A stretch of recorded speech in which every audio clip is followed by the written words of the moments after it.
Hello and welcome back to Viper Bites, presented by the Fantasy Points Media Group. Head to fantasypoints.com today and use promo code VIPERS22.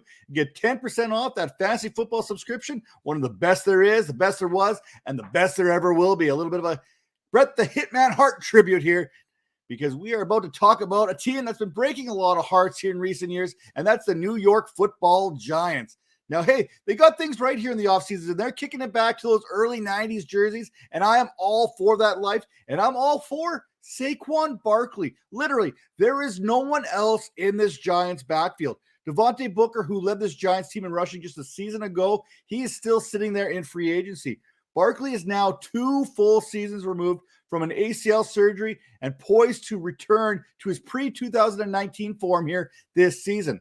If it wasn't for the ACL recovery, it was the ankle injury. But prior to suffering that ankle injury, the 2 previous weeks combined, Barkley would go on to average 25.5 fantasy points per game last season. Presumably, he is healthy, and with no competition behind him, you can expect full workloads and plenty of volume in Barkley's future. And people seem to forget that Barkley, he's only 25 years of age, so he's far from an aging asset.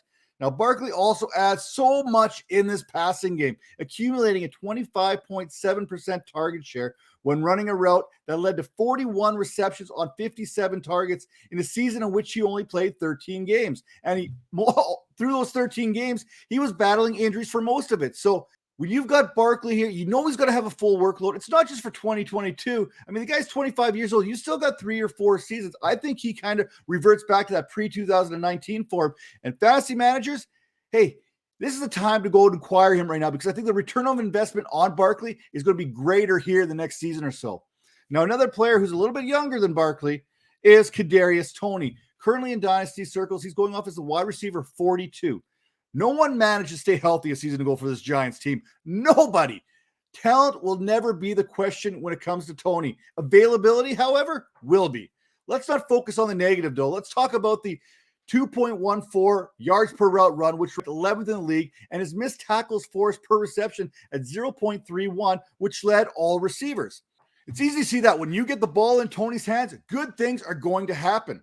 If Tony can remain on the field and healthy and continue to average 2 yards per route run and see 100 targets, then reaching 1,000 yards receiving, that should be more than attainable.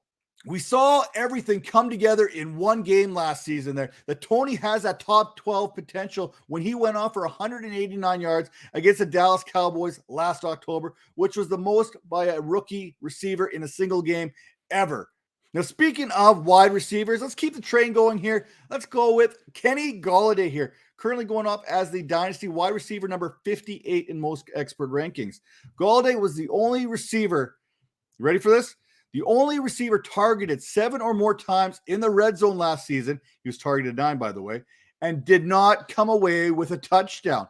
Further to the futility there, only 57.9% of Gallaudet's targets were deemed catchable. That's probably on Daniel Jones, and hopefully the combination of Brian Daboll and Kafka can rectify that. Trust me, Giants brass, they want to see a return on their $72 million investment. When the New York Giants signed Gallaudet to all that money, they thought they were getting themselves a receiver that had just posted back-to-back 1,000-yard seasons there in 2018 and 2019. Now, in 2022, Gallaudet is 2 years removed from those hip ailments that seem to plague him and slow him down in Detroit, and now his season recovered from those nagging hamstring injuries that seem to slow him down. This New York Giants offense was horrible a season ago, mostly due to injury, but there's some other factors in there as well. If New York wants to take that next step, they are going to rely on Kenny Gallaudet to help get them there. And for Gallaudet, he's going to need to return back to those Detroit days when PFF had a grade of 95.1 on throws greater than 20 yards. That said, Daniel Jones, he's no Matthew Stafford, at least not yet. Now, speaking of Daniel Jones and not being Matthew Stafford yet, he's going off the board in Dynasty right now as QB 27. This is a make or break type season for Daniel Jones, whose 5th-year option was not picked up by the club. Well, Tyrod Taylor doesn't exactly impose an immediate threat. Quarterbacks like Bryce Young there, CJ Stroud, that 2023 class in general, they do. Good news for Jones, no excuses in 2022. Saquon Barkley, Kedarius Tony, Sterling Shepard, Kenny Gallaudet, they all enter the season healthy, finally. And the Giants have one of the softest schedules for fantasy on both the quarterbacks and the wide receivers end of things. Jones has a couple more options there, too, that we haven't talked about. Darius Slayton, rookie Wan'Dale Robinson, who figures the lineup all over the field. I'm not saying that Jones is going to be the next Josh Allen, but Brian Daboll did wonders for Allen coming out of Wyoming there, while offensive coordinator Mike Kafka has some experience working with explosive offenses going back to his Kansas City days. So there is a template of success for Daniel Jones and this Giants team to follow. Next up, hey, IDP, we love you too. Kayvon Thibodeau, defensive end, 18 right now in those fantasy drafts there for IDP purposes. When the Giants were winning Super Bowls, it was thanks in large part to those defensive lines. There's some talent up front on the edges there in New York with guys like Azeez Ojulari, Leonard Williams, Dexter Lawrence.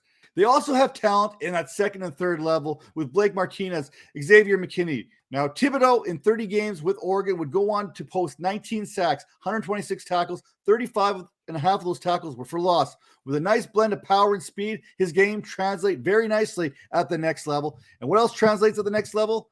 Your fantasy game can translate at the next level if you use fantasypoints.com. And if you use Vipers promo code there, Vipers22, you're going to get yourself 10% off of that subscription. Also, take a second, rate and view us on Apple, Spotify, Stitcher, whatever podcasting platform you're listening to us on right now. If you're watching us on the Vipers Network here on the YouTube, take a second, hit that like button, hit that subscription button, and make sure you got those notifications turned on because we have more content coming your way very soon. We'll see you next time.